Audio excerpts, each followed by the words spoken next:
last 20 years, I've worked with every kind of person that you could meet in the music business. And there's 3 categories of extremely dangerous people that you might encounter as a producer or an artist. Today, we're going to go through these dangerous types, but I'm also going to show you the folks in each sector that are actually the right kind of person that you want to work with. Sure, there's definitely managers or labels and even other producers that are out to take advantage of you. And in this video, we will go into depth on how they do that so you can avoid it. But there's also great managers and great labels and great producers. So let's get started. Managers, labels, producers that you must avoid. Let's start with managers. There's a lot of dangerous people in this world, but we're going to look at the bad side and the potential positive side. Most of my students truly don't understand what a manager does. They hear the term, but they often confuse that with an agent or a tour manager. In theory, a manager is supposed to help you with everything, and I mean everything. They help oversee your entire career, your music catalog, your pitches to labels, your negotiations. They oversee your touring, your agent, your brand, everything. But I said in theory for a reason. People come to me and they tell me that their manager doesn't do any of this stuff. And I say, well, that person's a shitty manager.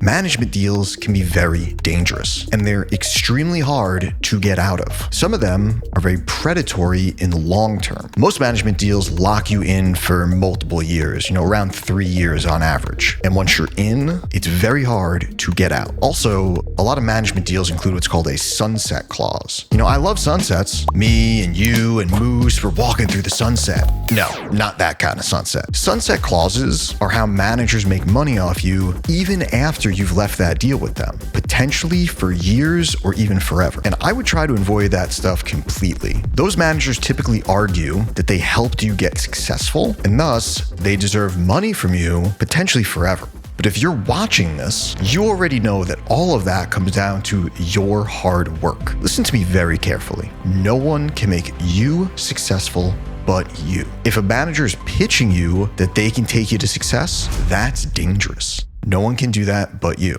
I generally advise my students to even avoid all managers at the start. There needs to be so much work coming in, so many deals, so many gigs, so many types of opportunities that you literally can't manage it yourself. And that's when it's appropriate to hire a manager. And 99% of artists are just not at that stage. In my school, Cosmic Academy, we have 950 students doing incredible things. About 1% actually have a manager. You learn how to manage yourself. It's like any other type of business owner or entrepreneur. You do it all on your own at the beginning. Now, I think there are some resources that can help you. You can hire consultants, you can hire tutors and mentors. I'll do a cheesy pitch for our program. There's schools like ours that will teach you how to do this, so you don't have to pay a manager for 100 years. Again, I apologize for the product placement, but if you do need help with your music or your brand, we have an incredible artist development program, and we work with you in an extremely personalized way.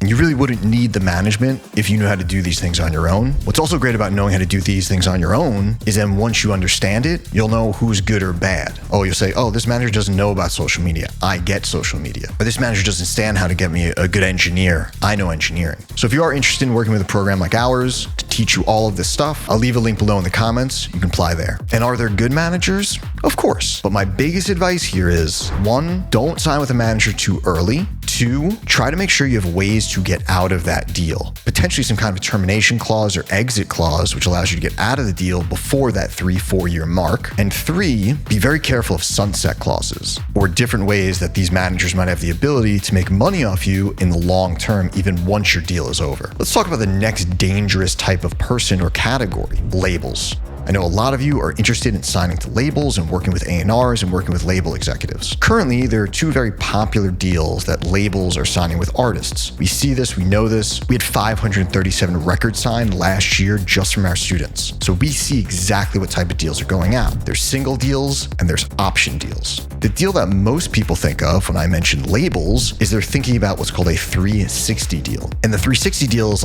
that's where you hear the horror stories. That's sometimes extremely dangerous dangerous, sometimes predatory. A 360 deal, that's when the label will essentially own all of your music, most likely for a very long amount of time or forever, and they effectively act as your boss. And the 360 deal is extremely hard to get out of. That's when you hear the crazy stories about Prince or David Bowie or, Taylor Swift's first label. Those are 360 deals. Artists typically sign them because in the beginning, it seems great. You're willing to do anything to make it as an artist when you're starting out. The issue is that after a few years or a few albums, you realize that you just signed your rights away. You can't work with other labels. You have to follow the agreement and the original 360. 360 deals like marriage. Most people take it pretty seriously before they decide to marry someone. They go on plenty of dates and do a lot of testing to make sure this is the right person I'm gonna spend my life with. It's the same with the 360 deal, but most artists don't go on any dates with that label. They just marry that label right away. Everyone wants to marry labels. No one wants to marry me.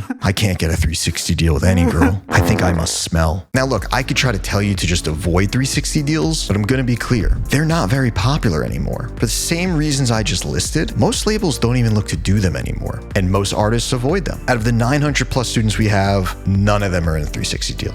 I had a concert company for 10 years. I booked thousands of artists. 99% were not in a 360 deal. So then what do you end up doing instead? As I mentioned, the most popular are the single deal and the option deal. Single deals are one song, you're not exclusive to that label, and you're not locked in for a long time. You sign that one song and then you do whatever you want after that. You can sign to anyone you wish. The option deal is kind of a middle ground, where a label will give you a multiple song contract. It's like, oh, you have to get us 6 songs in the next year. There's some exclusivity tied to that, but not like a 360. You could still work with other people. You're not locked in for, this enormous amount of time. A lot of our students do option deals. Option deals also tend to give you more. The label will give you more because you're giving them more music. Single deal is just one song. So with one song being given to a label, they're less likely to do more stuff.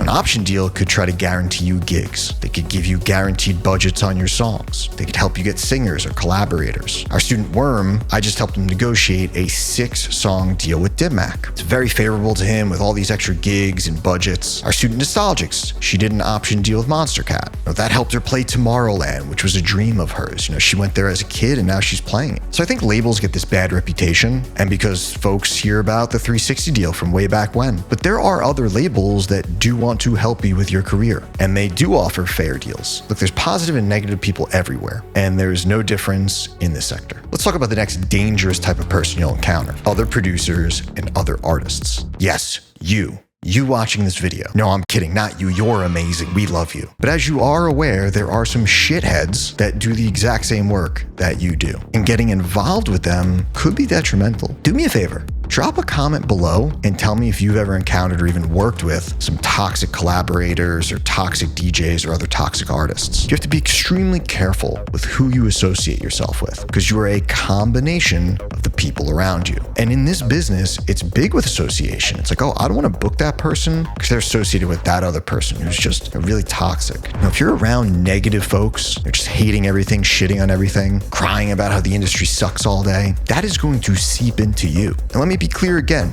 no one wants to work with that kind of person. And those people never sustain success. They might get lucky with a song or two, but they don't stick around for 5, 10, 20 years. I have this joke with Zach. He's the other guy on the channel, looks like Vin Diesel, the bald guy. And we'll meet these producers and they'll just have these toxic attitudes. And we always say this thing to each other. We're like, we were here before them and we will be here after them. Because longevity in this business will tell you a lot about a person. If you meet a producer that for some reason just can't break through, no label wants to work with them, they have no community, no collaborators, why would you want to be associated with them? Clearly there's something not going right. Keep yourself around positive folks. Music is supposed to be a beautiful, supportive, positive thing. It's disheartening when I see comments and forums and posts from all these negative people about music. If you hate this so much, then fuck off. There's nothing worse than getting involved with those people. There's so many great communities for music. Obviously, our school has one, and our community is robust and incredible. But there's tons of others if you don't want to take a school like ours. There's great communities on Discord, on Facebook, all over the internet. Try to find other producers that see the beauty in the world as you do. Now, if you're sitting here and you're like, okay, Justin, I'll look out for labels and managers and other bad producers, but I really need help with my music. Half of our channel is dedicated to just the music side. I'm actually going to have the algorithm right now recommend something for you. So go watch that one next. We'll see you in there.